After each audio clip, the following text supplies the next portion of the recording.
Olá, pessoal, tudo bem? Bom dia, boa tarde, boa noite. Vamos dar continuidade no nosso trabalho, nesse curso que é promovido pela Pró-Reitoria de Gestão de Pessoas, que trabalha com esse assunto, o assunto da docência online. Vale falar que esse curso não é só uma promoção da Progep, a Progep tem um departamento importante, que é o de desenvolvimento de pessoas, e a divisão de capacitação e educação profissional. Então, queria agradecer mais uma vez pelo apoio do trabalho e queria apresentar para vocês o que vai ser, nesse momento, o nosso quarto conteúdo, tá? A gente vai trabalhar com a questão da comunicação síncrona e assíncrona no ensino à distância. Olha, esse é um assunto que tem muito pano para manga.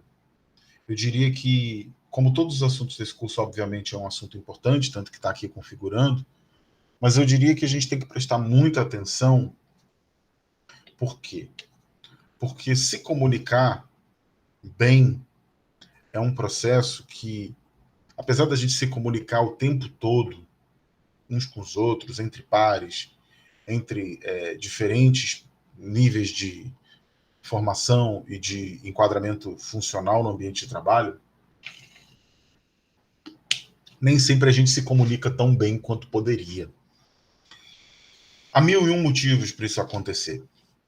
Eu separaria como um motivo que é muito importante a divergência no que é o entendimento, para tentar ser bem sintético, a diferença no entendimento sobre o que é uma boa comunicação profissional, ou seja, sobre o que é uma forma bem priorizada e estruturada de organização da transmissão de uma informação de modo a não só ser absolutamente nítida e eficiente em dizer o que se pretende dizer, mas também fazer com que, obviamente, o interlocutor tenha a melhor apreensão possível sobre o que está sendo dito.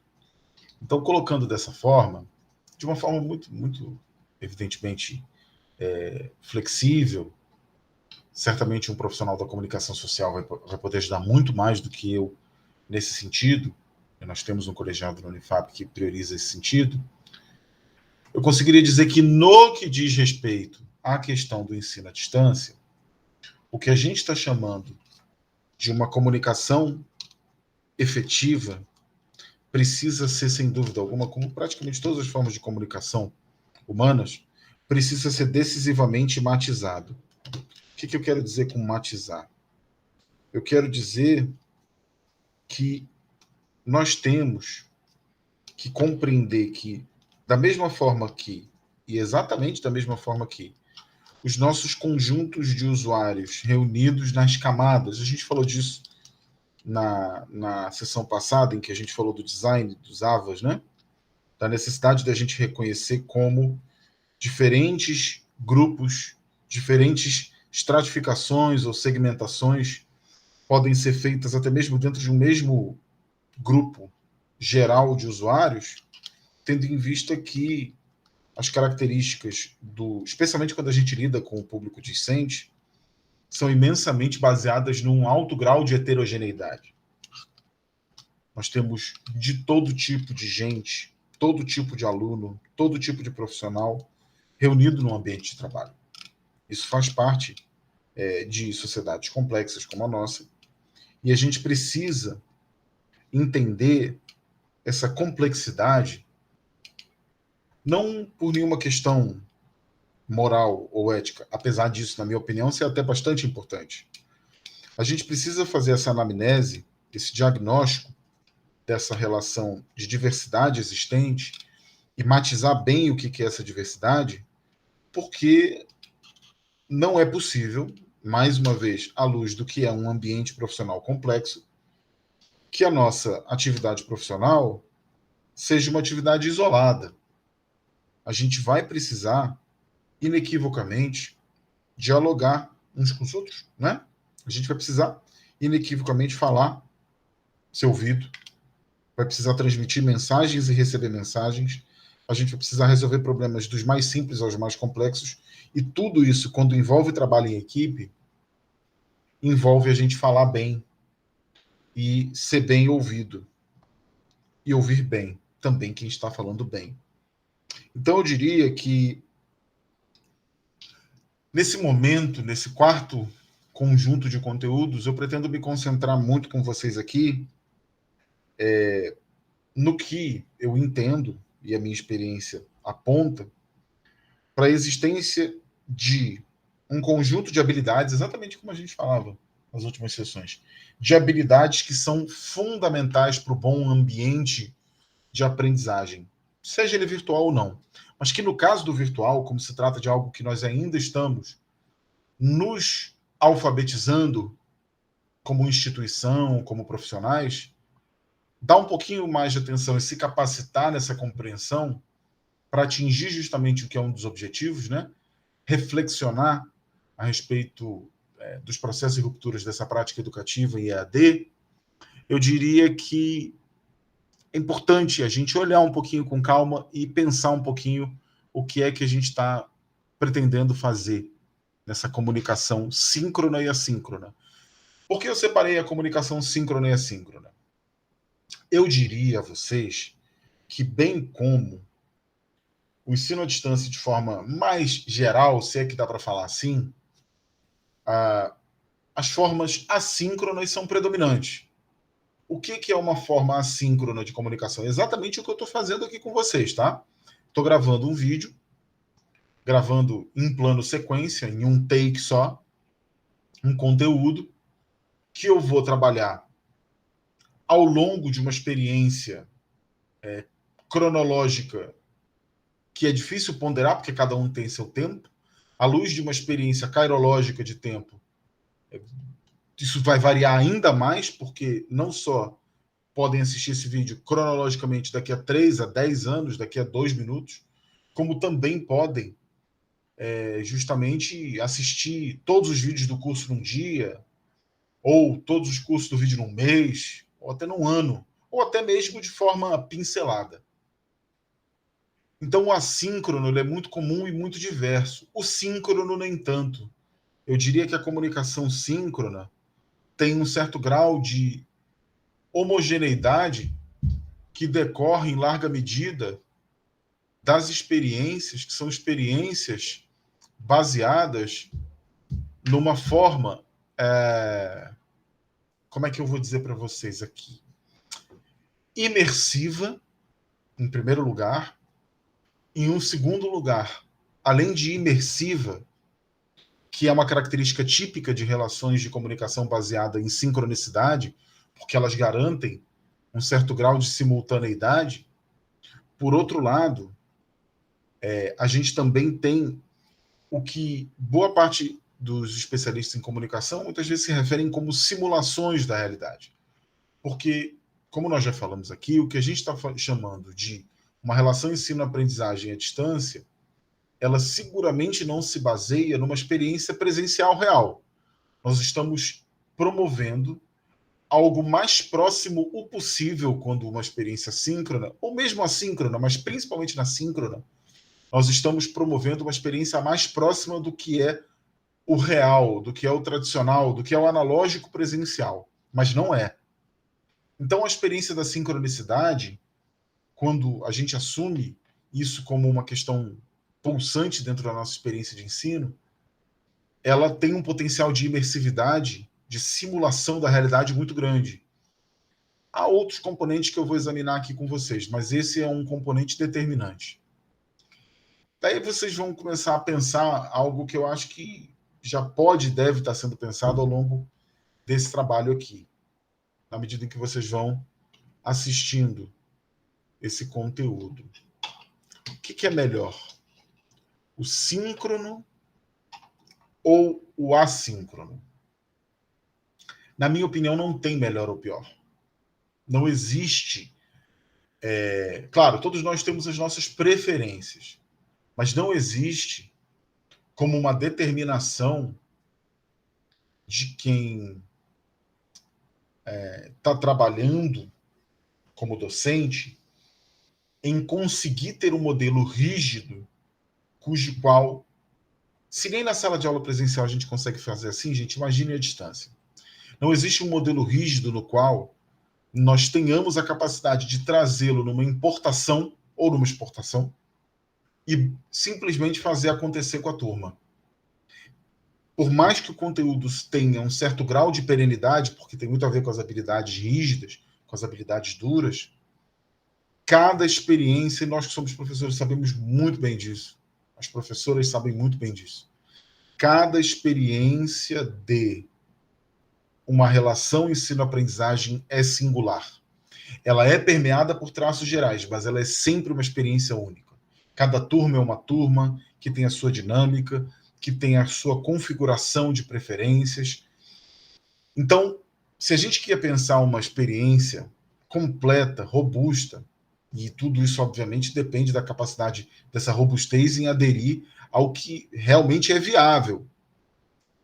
Por exemplo, turmas muito grandes. É difícil você ajustar todo mundo para uma sincronicidade, apesar de ser possível. Turmas menores, possivelmente são mais próximas do síncrono. Então, para uma experiência robusta, o ideal não é nem optar pelo síncrono, nem optar pelo assíncrono, mas misturar ambas as plataformas. Ou seja, fazer uma boa combinação de ferramentas de um e de outro que possam prover uma boa experiência de ensino à distância, de ensino digital remoto. Porque a união dessas duas formas, dessas duas dimensões, desses dois ferramentais, faz com que o aluno tenha doses certas de, por um lado, interatividade, imersão, sincronicidade, e do outro, autonomia. Claro que é muito difícil, do mesmo jeito que a gente está falando, em até mesmo fazer uma das duas acontecer, é muito difícil a gente fazer de forma perfeita. Calibrar essas modalidades é sempre um desafio. Por isso, como eu estava ressaltando com vocês no conteúdo anterior, que tratava de habilidades suaves, é extremamente importante que a gente entenda o papel central que essa gama de usuários que são usufrutuários do nosso serviço como docente, estabelecer essa centralidade e concebê-los e nos conceber como parte de uma equipe de trabalho com essa dimensão colaborativa que as habilidades suaves ressaltam muito. Isso é muito importante para a gente conseguir justamente utilizar esse amplo ambiente através de rotinas contínuas de avaliação. A gente vai falar disso daqui a bem pouquinho, no próximo conteúdo que vai falar de avaliação. Por quê? Porque justamente a meta-avaliação, a autoavaliação, de forma continuada numa experiência de trabalho coletivo, são fundamentais para a garantia de um viés coletivo e verdadeiramente cooperativo e colaborativo. Então, para calibrar o que é melhor, ninguém é melhor para dizer do que o usuário que mais nos importa, que é o aluno. Fornecer mecanismos para se comunicar dessa forma, com quem está presente nos AVAs, estabelecer uma comunicação síncrona e principalmente uma comunicação empática com essas pessoas ou entre as pessoas, tem se mostrado uma característica necessária, gente. Por quê? Porque com isso a gente consegue minimizar essa atomização, essa sensação de solidão que muitas vezes os alunos sentem ao entrar nos ambientes virtuais de aprendizagem. A gente humaniza muito, melhorando a nossa comunicação. O que eu estou chamando? Vamos tentar, então, sair dessa visão um pouco mais geral, generalista, estratégica, e entrar um pouquinho nos conceitos. O que seria uma comunicação majoritariamente síncrona? Seria uma comunicação que precisa da participação do aluno e do professor ao mesmo tempo e, entre aspas, no mesmo ambiente ou num meta-ambiente virtual. Ou seja, todo mundo reunido numa live em que as pessoas possam interagir, ou numa aula no Google Meet, que é uma ferramenta que a Universidade Federal do Amapá dispõe, ou utilizando-se do Zoom, ou utilizando-se de uma hora marcada numa videochamada em algum aplicativo de troca de mensagens. Hoje o WhatsApp permite isso, apesar de ser muito informal e ter algumas limitações, como, por exemplo, não permitir a gravação e o registro, o que é uma coisa muito importante, muito interessante, gente. Quando a gente faz atividade síncrona, sempre que possível, a gente puder gravar essa atividade síncrona, mesmo sem edição, mesmo com as imperfeições, as arestas do síncrono, e depois disponibilizar assincronamente. Isso é algo muito importante porque permite que nenhum aluno fique para trás. Que o aluno que não pôde estar presente por algum motivo pessoal, profissional, e tem muito disso acontecendo em função de todo esse contexto de vulnerabilidade que a gente está enfrentando socialmente, economicamente, sanitariamente, emocionalmente na Covid, na pandemia, que é basicamente um dos motivos pelos quais a gente está se capacitando nesse assunto, é muito importante a gente permitir que essa hibridização ocorra. Tem gente que vai preferir o assíncrono. A gente não precisa fazer desse processo de tomada de decisão coletiva, na direção de uma colaboração cooperativa, a gente não precisa fazer com que esse processo seja um processo que atordoe os minoritários e agrade apenas os majoritários. Se 60% da turma quer o síncrono, a gente dá um enfoque maior para o síncrono. Mas as tecnologias já permitem que essas reuniões síncronas sejam gravadas e possam ser visitadas por quem só tem condições de assistir, de acompanhar assincronamente. A interação, portanto, que eu estou falando aqui, ela não é bem uma prioridade. Quer dizer, ela é algo desejável, mas não é obrigatória. No síncrono, no entanto, se a gente está apostando num viés síncrono e consensuando, ou pelo menos se não consensuando, pactuando dentro de uma experiência síncrona, a gente vai ter que entender que participar e colaborar enquanto estudante é algo importante. Não adianta também a gente entrar num viés de sincronicidade no qual o professor simplesmente fala, e os alunos escutam. Para isso é melhor fazer assíncrono. Mas é determinante que não só essas pessoas estejam, digamos, do ponto de vista de uma infraestrutura, conectados juntos, mas que se engajem numa dinâmica comunicacional fortalecedora, enrobustecedora da dinâmica de ensino-aprendizagem, que seja verdadeiramente dialógica. O síncrono é, portanto, a relação espaço-temporal que garante a dinâmica do diálogo imediato, do diálogo em tempo real. Porque essa demanda por um emissor e receptor de informação trocando, na medida do possível, da melhor forma possível a informação, e fazendo com que essa relação de aprendizagem ocorra com uma validação num fluxo acelerado, num fluxo dinâmico, que a sincronicidade, sem dúvida alguma, permite, depende muito do engajamento. Então, eu diria que estabelecer uma dinâmica de comunicação síncrona traz muitos benefícios quando há engajamento. Um benefício, por exemplo, o de tirar dúvidas no momento em que um conteúdo está sendo transmitido. Você que está me ouvindo aqui certamente pode ter dúvidas. Como a gente está trabalhando com viés de assincronicidade, podem surgir dúvidas que, se a gente estivesse trabalhando no viés síncrono, certamente estaria sendo rapidamente transmitido. No entanto, a gente fez uma opção aqui com a Progep em favor de um conjunto de características conjunturais que apontou período de férias, alguns feriados, que apontou na direção da gente apostar na assincronicidade. No entanto, eu tenho o tempo todo deixado meus contatos disponíveis, tanto no Linktree quanto na plataforma, para que a gente possa se comunicar e quem tiver dúvida, tiver interesse em trocar uma ideia, possa se aproximar. O síncrono tem uma outra vantagem, especialmente para quem trabalha com regimes disciplinares de frequência, de assiduidade, de pontualidade hipertrofiados, que é a mensuração da presença do aluno em tempo real. Enquanto no assíncrono é muito difícil a gente fazer, é possível. Há tecnologias que permitem monitorar quais usuários acessaram e clicaram naquele conteúdo. Mas o síncrono ele permite a gente fazer praticamente uma chamada. Permite a gente monitorar a frequência de forma muito direta. Por quê? Porque as aulas do ensino à distância nessa modalidade exigem que o aluno esteja concentrado quase que identicamente ao que é o ensino presencial. Então, a gente consegue qualificar o processo de aprendizagem com uma comunicação empática, quando ela ocorre, quando há engajamento, e consegue fazer com que, ao ter um engajamento maior, tenha uma maior aderência nessa relação de ensino-aprendizagem, as pessoas se identifiquem mais, se envolvam mais, participem mais. E isso pode ajudar muito a comunicação síncrona a evitar a parte da evasão durante um curso.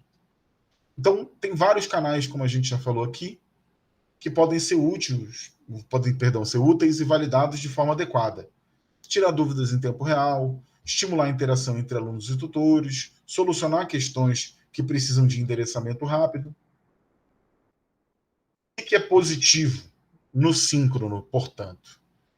Que a turma se organize de forma, por exemplo, mais disciplinada para participar das sessões, assistindo ao conteúdo ali, no momento. Então, quando a disciplina é síncrona e o aluno se planeja, ele já sabe que tal dia, tal horário, ele tem que estar prestando atenção e ele tem que estar assistindo. Para quem tem muito problema de indisciplina e tem uma disponibilidade de tempo que permita isso acontecer de forma fluida, é um instrumento muito legal, é um instrumento muito bacana você trazer os alunos para assistir a aula síncrona. Ele meio que se obriga a ficar focado ali. Claro que ninguém é obrigado. Uma outra coisa que a gente já falou aqui, mas que vale a pena a gente pontuar em tópico, é que a comunicação síncrona ela é pró-empática e pró-imersiva. Ou seja, ela pode gerar uma aproximação mais humana, mais responsiva, e assim gerar uma assertividade maior na relação ensino-aprendizagem. E, por último, um destaque que eu faria é que gera-se de forma coordenada uma sincronicidade da experiência entre os participantes. Porque se eu estou chamando toda a turma está junto, e inclusive isso pode fortalecer algo que no assíncrono é bem diferente. É possível, mas é bem diferente, que é a dinâmica de trabalho em equipe colaborativo. São exemplos de canais pró-sincronicidade, pró-síncrono. O chat online, como a gente utilizar o WhatsApp ou Telegram para conversar com os alunos, webinars ao vivo, aulas online com transmissão ao vivo, reuniões online onde não há uma aula, mas há, por exemplo, uma sessão tira dúvidas, chamadas com áudio. Eu tenho o costume, desde o início da pandemia, em trabalhar com grupos de WhatsApp para criar uma facilitação da comunicação e maior empatização com as turmas. Então, eu mando áudio às vezes, ou até mesmo mando vídeos para eles de curta duração, de 3 minutos, dizendo, pessoal, não esqueçam que amanhã vai ter aula, queria que vocês trouxessem as dúvidas, dando informes rápidos, pílulas de informação. Bem? Então, se a gente já viu aqui um pouquinho do que é essa comunicação síncrona, agora eu vou passar para a gente falar um pouquinho sobre a comunicação assíncrona. Ao contrário da anterior, da síncrona, a comunicação assíncrona está descolada da ideia de tempo e de espaço. O próprio conceito de assincronicidade evidencia isso, porque, de acordo com o dicionário, assíncrono é aquilo que não se realiza ao mesmo tempo. Então, a gente pode afirmar que a comunicação assíncrona é aquela que não depende da presença, ainda que digital, mútua do emissor e do receptor de informação para acontecer. A comunicação assíncrona é uma aliada muito importante no processo de educação à distância, especialmente no que diz respeito ao seu potencial de inclusão. Por que eu digo isso? Porque, por exemplo, uma aula como essa aqui que está sendo gravada poderia perfeitamente sofrer uma edição depois para incluir libras, super importante, e para incluir legendas. A gente não faz isso porque a gente ainda não tem o instrumental necessário, há um déficit ainda sendo contornado na universidade em termos nesse sentido, há uma dinâmica que vem sendo trabalhada. Mas seria extremamente desejável. O YouTube permite que você coloque legenda, mas a gente poderia e deveria ter, como tem às vezes naqueles vídeos que a gente assiste na televisão, no cantinho alguém traduzindo em libras. Seria algo muito legal e algo que pode acontecer apenas no assíncrono. Claro, também pode acontecer no síncrono, mas é muito mais complicado. Por quê? Porque exige que mais um profissional esteja recrutado para aquela relação de trabalho. Imagina quem é um técnico ou quem é um profissional da área de Libras da universidade vai passar o dia inteiro traduzindo aula. A gente vai acabar queimando, fazendo burnout nesse colega. A comunicação assíncrona ela é importante no processo de educação à distância, dentro dessa dinâmica de inclusão, por quê? Porque com o uso de ferramentas assíncronas também é possível que os alunos acessem horários diferentes. Então, teria um potencial de inclusão do ponto de vista da compreensão da diversidade de necessidades de uso, espaço-temporais, multissuporte que os alunos têm. Permitir que pessoas que, por exemplo, têm que passar o dia cuidando de um filho, ou de uma família, ou de um enfermo, ou que tem que trabalhar, possam, ao final do dia, assistir o seu conteúdo e interagir ao seu tempo, é claro que é uma forma de incluir. Super importante. A comunicação assíncrona, portanto, ela traz, gente, mais flexibilidade e liberdade para o ensino. Mas, apesar de gerar mais autonomia, essa autonomia pode, sim, incorrer no risco da dispersão.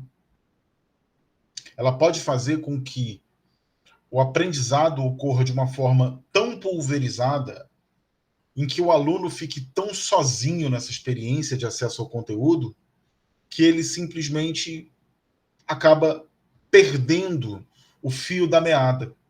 Então é por isso que no início dessa sessão eu fiz questão de dizer para vocês o quanto é importante que essas experiências síncronas e assíncronas operem de forma coordenada. Não tem um melhor do que o outro. Uma, na verdade, fortalece a outra e dá conta de um determinado viés que a outra venha a ser eventualmente deficitária. Para que esse modelo, o assíncrono de comunicação, funcione eficientemente, os alunos precisam de mais comprometimento, porque eles vão ser responsáveis por controlar seus hábitos de estudo. É, sem dúvida alguma, o modelo assíncrono mais conhecido. Vamos ver um pouquinho do que tem de positivo no assíncrono? Primeiro, flexibilidade de horário. A gente vem falando isso ao longo do curso. O aluno pode dedicar-se ao curso no momento que lhe for apropriado, incluindo duração, frequência das sessões, pode repetir o vídeo, além de ter acesso ao material em qualquer hora, dia e lugar. Outra questão de flexibilidade importante é a flexibilidade geográfica. O aluno pode se dedicar ao curso no lugar onde for conveniente. Então, se a pessoa, por exemplo, está assistindo esse curso no momento que está fazendo uma viagem, ela pode perfeitamente assistir, pode assistir em diferentes espaços. Quem trabalha viajando, use e muito modelos de educação online que trabalhem com sincronicidade. Uma outra importância, em termos de flexibilidade, é a flexibilidade de ritmo, porque cada um tem a sua forma de aprender, o seu tempo de aprendizagem. E o assíncrono permite que o estudante evolua nos estudos de conteúdos didáticos, seguindo sua velocidade pessoal, com certa liberdade. Então, pode quitar uma matéria em menos tempo ou em mais tempo, dependendo do seu momento, dependendo da sua disponibilidade. Além disso, a utilização do assíncrono os mecanismos de comunicação assíncrona costumam ter um custo tecnológico menos caro, porque são necessárias tecnologias, digamos, mais baratas, mais acessíveis. Além disso, o tempo de reflexão e o aprendizado local também são outras possibilidades que o assíncrono ressalta. Alguns exemplos aqui de canais de assincronicidade. Um canal de assincronicidade, pró-assincronicidade, é o fórum. Eu gosto muito de usar os fóruns para dar informes aos alunos. Vai acontecer tal aula, tal dia, atenção, disponibiliza link, disponibiliza conteúdo extra. Apesar de alguns cursos à distância trabalharem muito de forma complementar aos fóruns, isso é legal porque a gente consegue viralizar, a gente consegue replicar a informação em diferentes suportes, apenas transplantando, é muito comum que se utilize de e-mails também. Uma outra forma que tem ganhado muito espaço, um outro canal que tem ganhado muito espaço, tanto na sincronicidade quanto na assincronicidade, é a utilização das redes sociais. Por quê? Porque tanto as redes sociais, ou as plataformas como o YouTube, como o Vimeo, como o Zoom, são importantes porque são plataformas que a gente já se utiliza para se comunicar em vários outros sentidos, com várias outras características. Então, ao fazer isso, a gente está, na verdade, criando uma facilitação para, digamos assim, colonizar um ambiente onde as relações de comunicação empáticas já ocorrem. A gente está se enfiando ali no meio de um vídeo, de música, no meio de uma aula de um outro conteúdo, e principalmente no lugar onde o aluno já está ambientado. Além disso, é claro, videoaulas, podcasts, e-books e principalmente blogs têm espaço nessa discussão da sincronicidade. Pessoal, eu espero que tenha sido de utilidade esse conteúdo. Eu falei um monte de coisa importante aqui, mas eu não diria, em viés conclusivo para vocês, que há uma prioridade de uma modalidade sobre outra. Não tem uma melhor do que a outra. Tudo depende da necessidade, da capacidade técnica, da disponibilidade, de todos esses fatores que a gente vem apresentando aqui para falar sobre o que são os desafios da docência online. Tudo bem? Por agora é só. Até daqui a pouquinho que a gente volta com mais conteúdo. Obrigado. Tchau, tchau.